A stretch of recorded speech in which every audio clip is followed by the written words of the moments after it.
Picture this. It's 7:45 in the morning in Tokyo. Kids are walking to school. Little backpacks, bright yellow hats. No parents. They cross the street and disappear around the corner. Now, London. Same scene.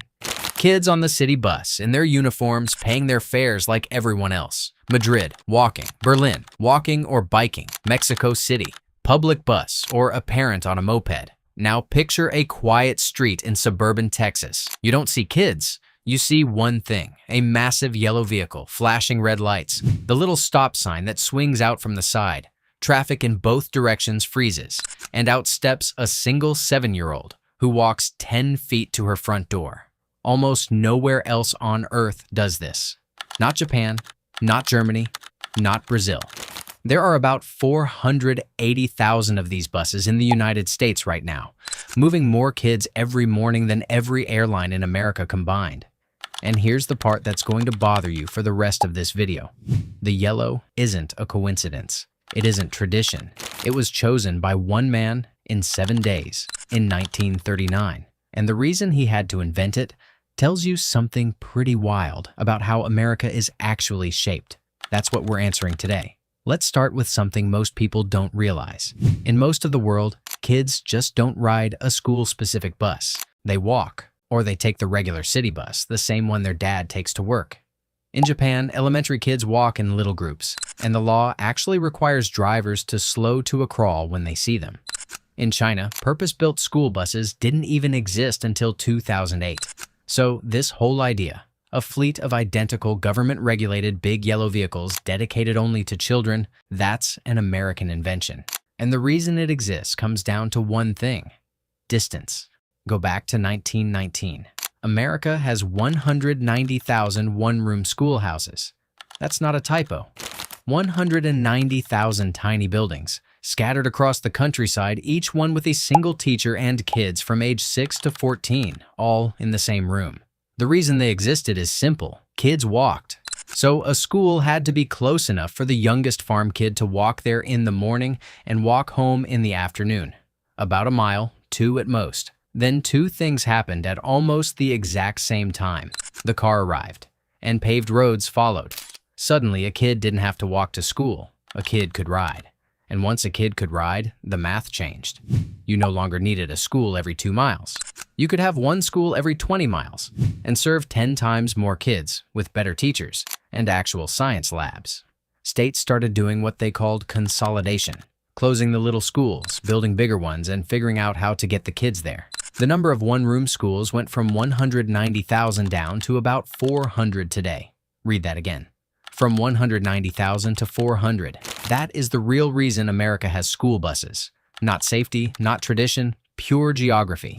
We built a country where school is a 30-minute drive from home, and then we had to figure out how to move 26 million children across that distance every single morning. Which brings us to a guy you've never heard of named Frank Sear. In 1939, Sear was a professor at Columbia University's Teachers College. He traveled around rural America watching how kids actually got to school, and what he saw scared him. There were no rules. None. Some kids rode in trucks, some in horse-drawn wagons with a roof bolted on top, some in private cars. And the colors? Red, green, white. Some weren't even painted. So Sear did something kind of incredible. He invited every state's transportation department, every bus manufacturer, and a few paint experts to a hotel in New York City for 7 days. They locked themselves in a room. They taped strips of paint in dozens of colors to the wall, and they argued why they ended up choosing this exact shade of yellow, and how that one decision quietly shaped how 26 million American kids see the world every single morning. Here's what they figured out. The human eye doesn't see all colors equally. There's a specific wavelength sitting right between yellow and orange that hits the cones in your retina that detect red and green at the same time. In your peripheral vision, the part that catches things before you've consciously noticed them. That exact shade is about 1.24 times easier to spot than red. And black letters on that yellow are easier to read in the dim light of dawn and dusk than on any other background. So the color isn't decorative, it's engineered. They named it National School Bus Chrome. Today, it's officially called National School Bus Glossy Yellow, and it has a code, Federal Standard 595A, color 13432. And here's the wild part. Frank Sear didn't just pick a color. In those 7 days, his group wrote 44 standards: the width of the aisle, the height of the ceiling, the size of the door. They standardized the entire vehicle. That's why every yellow bus in America looks basically the same. A kid in Maine and a kid in Arizona ride identical machines. One man, 7 days, one room. And the reason no other country copied us isn't that they couldn't. It's that they didn't need to. Their cities are still designed the way American towns used to be. Close enough to walk. We're the country that spread out. The yellow bus exists because we made the decision, almost without realizing it, that kids would be passengers instead of pedestrians. A kid who walks to school knows their neighborhood. A kid who rides a bus knows the inside of a bus. Neither one is better. But what looks like a quirky American icon is actually the visible result of how we chose to build the country itself. The yellow bus isn't a vehicle. It's a confession. Now, I want to hear from you. If you're watching from outside the US, did you have school buses growing up or did you walk?